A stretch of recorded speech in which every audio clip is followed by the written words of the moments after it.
fact that we have to stop the run and earn the right to rush on third down. We have to win first and second down and put them in a third and long situation where we know, they're going to have to throw the ball to get this first down, and that's when we really pin our ears back and get after the quarterback. Trent? Yeah, I mean, it's not going to change the way we play. We're still going to be us and do what we do best, and that's play aggressive, but we've always been a stop-the-run defense first, and so that's our first priority, and then after that we'll get after the passer, hopefully. Do you have any questions in the back?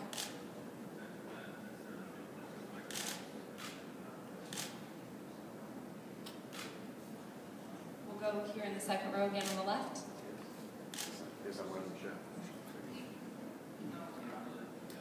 Derek, can you talk about just the nuances of having an entire month to prepare defensively for one opponents? Yeah, I think really for us, we tried to make sure Coach Shaw did a great job in terms of scheduling, in our practices and making sure that we didn't overload these guys. I think what happens is the tendency is to make sure that you try to go back and look at the entire season, their whole body of work. And really, when you look at Wisconsin, it's really the tale of two teams. First half of the season, second half of the season. So for us, we really concentrated on the second half of the season. And, we looked as a coaching staff, we looked at the early part of the season, but really, for our guys, we made it about the here and now. I mean, we want to make sure that we stay in the present. And, for us, these guys had a healthy chunk of time off.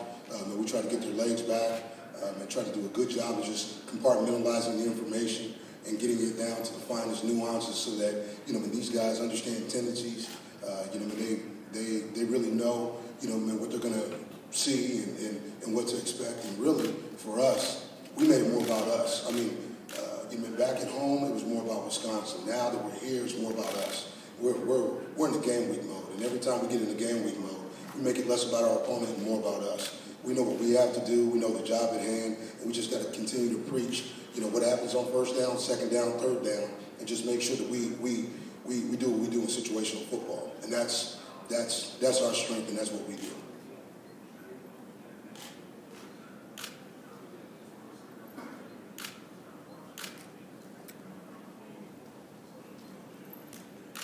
Back row on the right. For either Chase or Trent, for those of us that know Ben Gardner, what type of a guy is he like? And I know that just reading the clippings and stuff like that the mullet's kind of gotten some traction, so talk about that as well.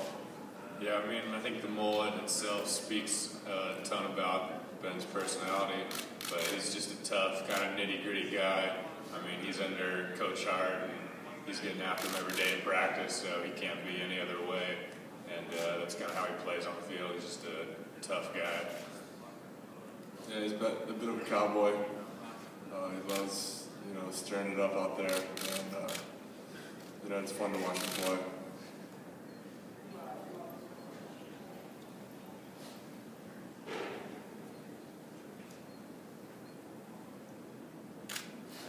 We'll go to the second row on the left again. Can you guys talk about certainly for you, Chase, as this is officially your last game, just the emotion that goes into the possibility of finishing your Stanford career with a Rose Bowl win? That'd be awesome. Every year we preached, Rose Bowl, win the Pac-12 championship, get to the Rose Bowl. The other 2 years have been great, with the BCS games, but we didn't really know where we were going these previous 2 years. This year we finally earned our bowl spot. We earned a right to play in the Rose Bowl by winning the Pac-12 championship, and that makes it that much more special. And it's definitely going to be a real important game just to go out the right way here.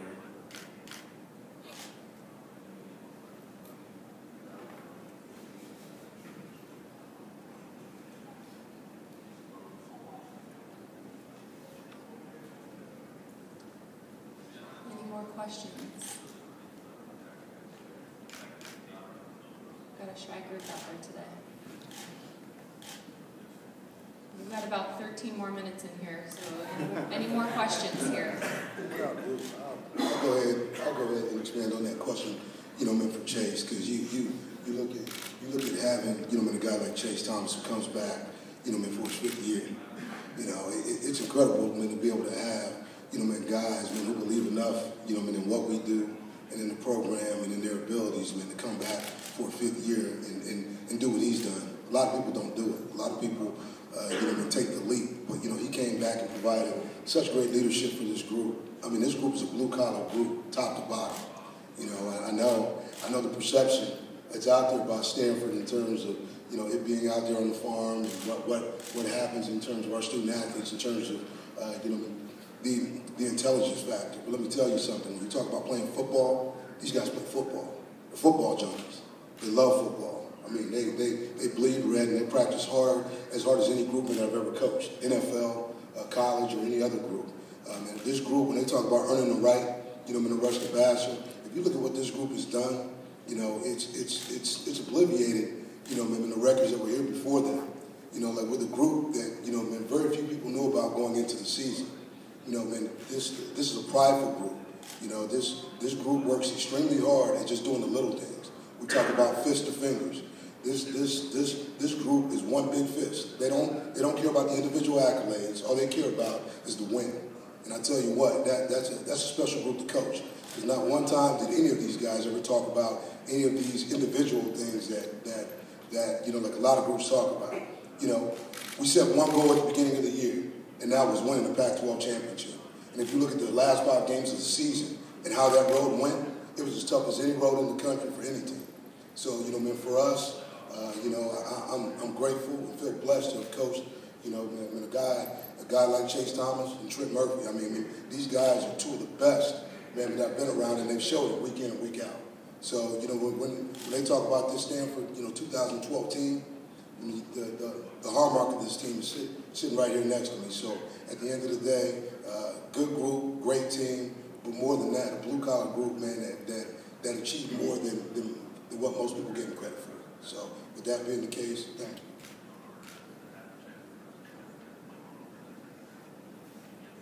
We'll go in the back row on the right. Derek, you just mentioned something. You guys you described your team as a blue-collar team. I know Wisconsin's a lot of times described as that. Is this a game between mirror images, or is that a fallacy? Is every team different? What's your thought on that? I think you're right. I think you look at what Wisconsin did down the stretch, and that football team got better, and Coach Alvarez is going to have that team ready to play. This is a physical group that's got one goal in mind. They've been here a couple of times. They want to walk out of here with some hardware. So do we. We didn't come here to get a T-shirt or a hat. We came here to win. And I think when you look at these 2 groups, it's going to be as good a football game as you can find across the country. Two groups, man, that have storied programs that have a lot to prove in terms of this one game. So it's going to be fun. We're looking forward to it. We'll go in the second row on the left again. Trent, can you talk about what jumps out at you about this Wisconsin offense? You guys have obviously watched a lot of tape to this point. What's the first thing you see? What are the biggest concerns that you guys have defensively? Probably the biggest thing is their combination of speed and power, really. I mean, they have some athletes. They got some guys that if they get on the edge, they'll outrun you, and they'll go the distance. But then they're not just kind of an edge sideways running team trying to outspeed you. They got every offensive lineman over 320, 340, and there's some big old boys that are going to come off the ball and try and move you. So probably between the athleticism, speed, and then the power off the ball is kind of the biggest concern.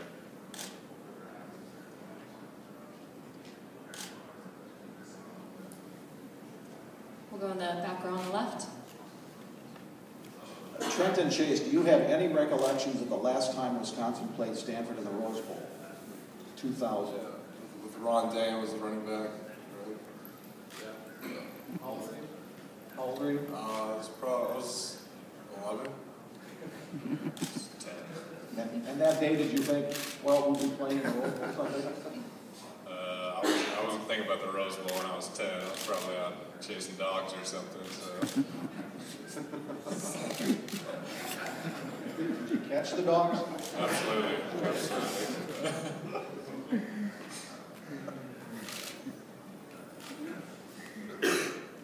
Any questions back on the camera riser? We've got one in the very far left, back left.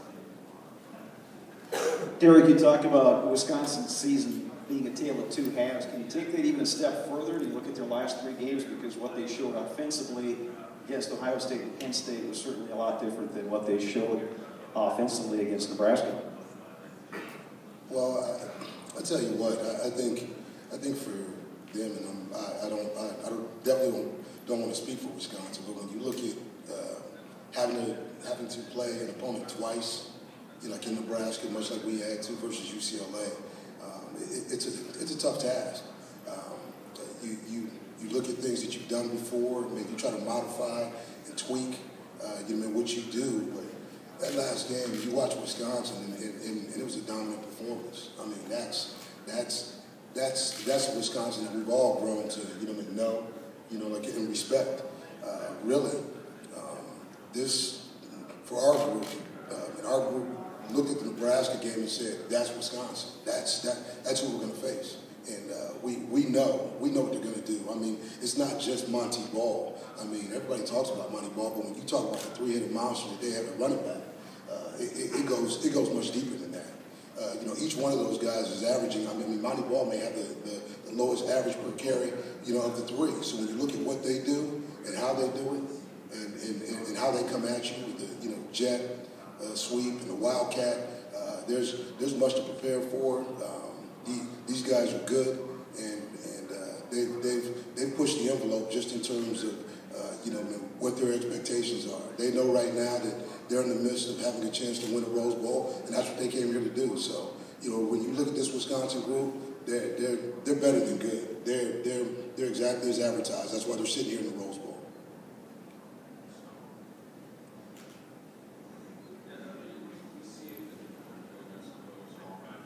We've got a question on the riser in the back right.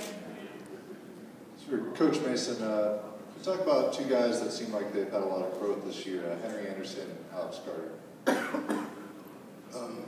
Well, when you look at Henry and Alex, I think what you see is a product of great leadership.